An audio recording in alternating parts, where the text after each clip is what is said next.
You ask Tiger to calculate. This deals with linear inequalities with one unknown. The final result is x smaller than 2. Let's solve it step by step. Simplify the expression. Expand the parentheses.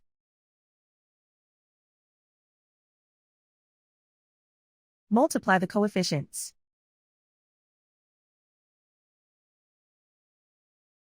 Simplify the arithmetic.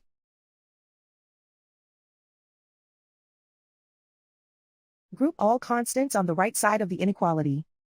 Subtract 7 from both sides.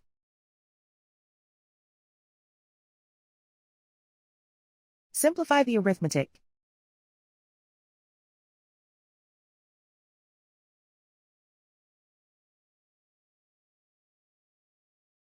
Isolate the x. Divide both sides by 5.4.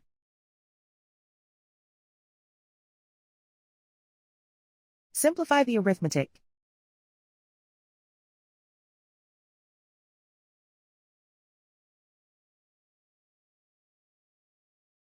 Plot the solution on a coordinate grid. And so the final result is x smaller than 2.